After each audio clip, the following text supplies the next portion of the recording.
I've worked with hundreds of women who are experiencing back pain, and the reality is a lot of them have felt like they tried everything and nothing seems to fix it. But oftentimes there's three things that all of these women do to make their back feel so much better, all right? So the first thing I'm going to teach you how to do is stabilize your core. And I'm not talking about traditional core moves. I'm talking about moves that really activate these deep core muscles and also the deep core muscles inside your body, because these help stabilize the spine, which is what you need to do to make your back feel so much better. Now, second is we want to make sure that we decompress the spine. We want to create space between the discs of the spine. This helps alleviate any pain that's caused by pinching down on those discs and nerves. I'm going to show you a simple stretch that you can do inside your kitchen in order to decompress your spine, okay? And the final thing is a lot of women have poor pelvic posture, and it's caused by sitting all day and the hip flexor muscles getting really tight. When this happens, the pelvis tilts forward like this, which increases the angle of the lower back, putting a ton of pressure on the lower back. So stretching those hip flexors can be powerful when it comes to making your lower back feel better.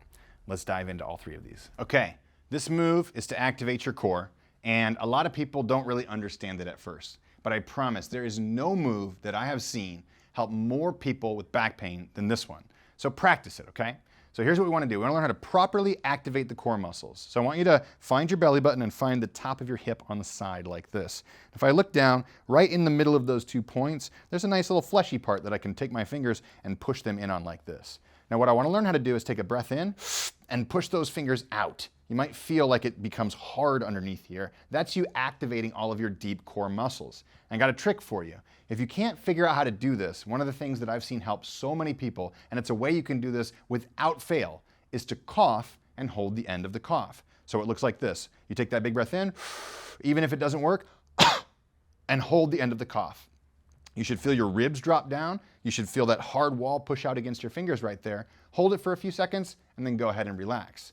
And how you apply this is when you start to do things like bend forward to pick something up. Don't just do it without any core stability. Instead, create that core stability, hold it while you bend forward to pick stuff up. That's going to create that stability in the core and the spine, and it's going to protect your lower back, making it feel so much safer and making you a whole lot stronger. Next, let's stretch your hip flexors. And one of my favorite ways to do that is on a nice cushy surface like a chair, okay? So what you can do is kneel on the chair like this. If for any reason that bothers your knee, I'll show you a different variation as well, or you can put something real cushy underneath it, okay? Like a pillow like this.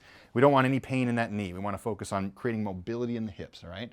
So then you're gonna bring this leg forward like this, turn your hips forward, and here's the most important part. As people come forward, oftentimes their pelvis will tilt downward. That's not stretching your hip flexor, that's overstretching your lower back, all right? So what we wanna do is the opposite. We wanna tuck the pelvis under like this. Immediately you'll feel the stretch coming through that back hip flexor.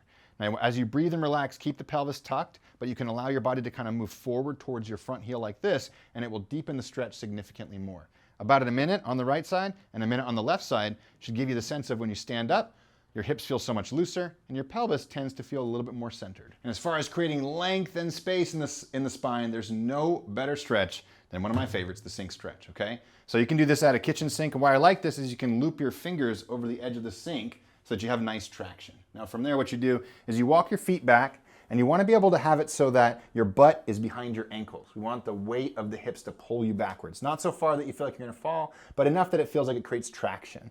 Now just allow your body to slip backwards, allow your butt to pull your body backwards. You can even move your hips a little bit side to side like this and breathe into your belly. And as you exhale, just imagine allowing your tailbone to move as far away from your fingertips as possible.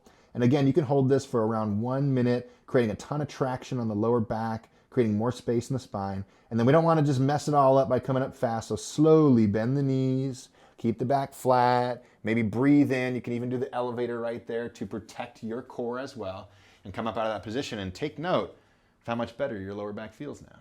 Doing these 3 gentle moves and stretches can make your back feel good again. I promise you that. But there's a lot more movements and stretches that could make it even faster for you. And that's why we created our movement assessment. Because inside this assessment, we try to figure out exactly where you're tight and exactly where you're weak. And then we address it by giving you the right movements and stretches and the right levels for your body and teach you how to do them the right way. So if you want to check this out, all you have to do is click the link in the description below, and then you can take our movement assessment today.